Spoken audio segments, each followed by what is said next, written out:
One thing that is always amazes me in football is you always think that there's no way that someone's going to be better or might be better or look like they might be better or whatever than Ronaldo and Messi. And in my time, you're like Pelé, Maradona, or whoever. We can put that. We can put a lot of people in that you are nine or whatever.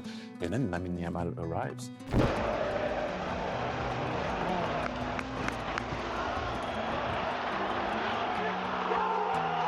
First time when I saw him on our training session, he was 15. The first thing I was, wow, this guy is like, how is possible in this age? He is already on this kind of level, you know, like, come on, it's impossible to be so good.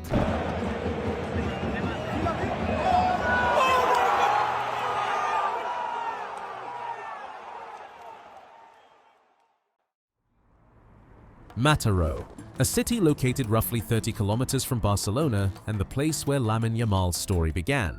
He was born on July 13, 2007, and you could argue that just a few months after his birth, his fate was already sealed. Because in 2007, among thousands of applicants, it was Lamine Yamal who was randomly selected to take part in a photo shoot with Lionel Messi, a moment that would later become iconic. Messi bathed him. Many would later call this the moment when Messi blessed him. But regardless of belief, and despite Messi's blessing, Yamal's upbringing was far from perfect. He grew up in Rocafonda, one of Mataró's poorest neighborhoods. This part of the city wasn't about miracles or football dreams, it was about everyday survival, about hardship, about instability. Yamal's early life was defined by poverty, uncertainty, and adversity. His father, a Moroccan-born construction worker, and his mother, a hard-working waitress from Equatorial Guinea, struggled to make ends meet throughout his childhood. They were young parents too, still teenagers when Lamine was born. Yet despite their own difficult pasts, they shared one dream: to give their son a better life than the one they had known. But without higher education or financial security, breaking the cycle of poverty felt almost impossible. Yamal's father had enjoyed a strong amateur football career himself, and from a very early age, he noticed something special in his son. There was something natural about the way Lamine moved with the ball, something effortless. Whether it was on the beaches of Mataró or the narrow streets of Rocafonda, the ball seemed to obey him, and slowly it became clear. Yamal's escape route wouldn't be found in a classroom. It would be discovered with freedom, with a ball at his feet. At just 4 years old, Lamine joined CF La Torreta, a small local club with only a few hundred players. By that time, his parents had already separated. His mother, Sheila, was working long shifts at a fast food restaurant, doing everything she could to make ends meet. And once again, fate intervened in the most unexpected way. One of Sheila's co-workers happened to be the daughter of La Torreta's youth coordinator. She noticed the boy, heard about his love for football, and told Sheila to bring him to training. "Don't worry about the fees," she said. "We'll figure that out later." From the very first moment Yamal stepped onto the pitch, it was obvious he was different. While other kids were easily distracted, Yamal was locked in. Football wasn't a game to him. It was instinct. He only spent a couple of years at La Torreta, but his talent shone like a beacon. Before his 7th birthday, elite academies across Spain had already taken notice. Reports suggested interest from clubs like Real Madrid, Espanyol, and Valencia, all eager to secure the boy many were already calling a prodigy. Yet despite the attention, there was only one destination in Yamal's mind: FC Barcelona. Ironically, his father was a Real Madrid supporter and strongly pushed for him to join Los Blancos. But young Lamine idolized Ronaldinho, Neymar, and of course, Lionel Messi. He dreamed of walking the same path they once did. And so, following his heart, he joined the famous Barcelona academy, La Masia. And from there, he exploded. Yamal stood out instantly. Even when pushed into older age groups, it didn't slow him down, he dominated everywhere. According to his coaches, he raced through the age categories faster than any player of his generation. There were seasons where he scored 56 goals in just 30 matches, despite playing against older, physically stronger opponents. Yet unlike many child prodigies who lose themselves in early success, Yamal stayed grounded, which feels almost unbelievable today, but back then, it was true. He continued playing football on the streets, in parks, and on the beaches of Mataró with his childhood friends. He never mentioned that he was quietly tearing up La Masia or attracting attention from scouts across Europe. He didn't want the other kids to feel left behind.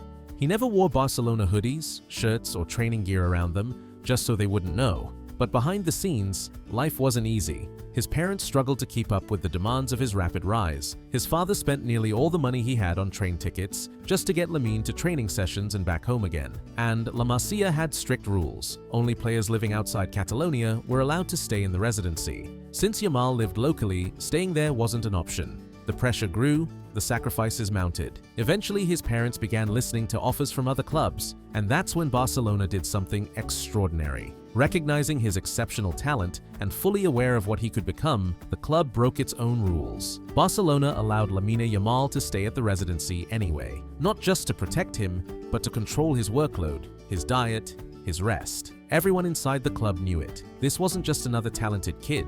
This was someone who could one day become a professional footballer. As the years passed, Lamine Yamal quickly separated himself from the rest. A left-footed winger with natural flair and creativity, he soon emerged as one of La Masia's brightest talents. His breakthrough came at the La Liga Promises tournament. Yamal scored 7 goals, was named player of the tournament, and played a key role as Barcelona lifted the trophy. His composure, pace, and ability to drive play earned him call-ups to Spain's youth national teams. In 2023, at just 15 years old, he featured at the U17 European Championship. He scored 4 goals, and by then, some of the biggest names in football had begun paying attention. But despite the flattering attention, the idea of switching clubs never even crossed Yamal's mind. And there was a reason for that. Because inside Barcelona, his performances had reached a level where he had to be given a chance with the first team. The club's head coach at the time, Xavi, simply couldn't resist anymore. He knew the moment had arrived. In September 2022, at just 15 years old, Yamal trained with Barcelona's first team for the first time, and he didn't look out of place. He immediately impressed the coaching staff.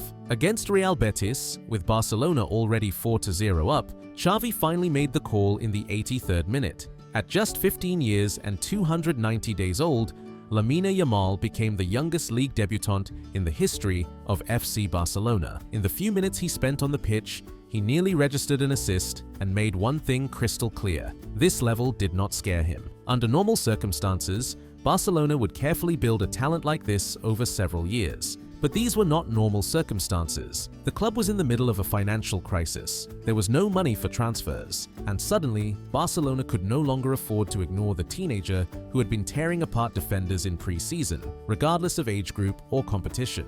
Yamal was fast-tracked. But also, there was another reason too.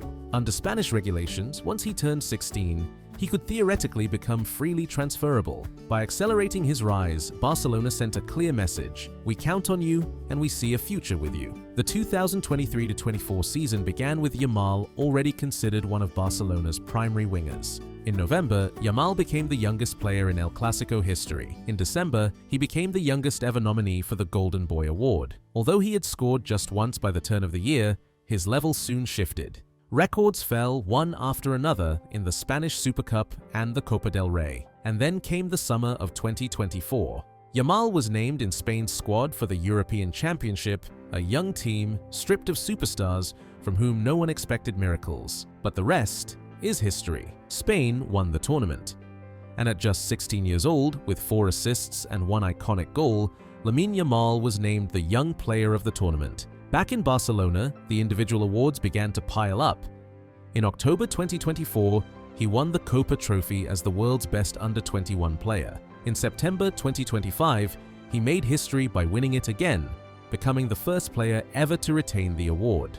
Under new coach Hansi Flick, Yamal became the undisputed star of the attack. During the 2024-25 season, he led Barcelona to a domestic treble, producing an astonishing 18 goals and 21 assists. Then came the announcement. From July 2025, Lamine Yamal would inherit the legendary number 10 shirt, a jersey once worn by giants like Lionel Messi and Ronaldinho. The symbolism was impossible to miss, but the summer of 2025 brought more than just praise. It was also the summer of backlash, much of it centered around his 18th birthday. Let's just say it was a pretty wild party.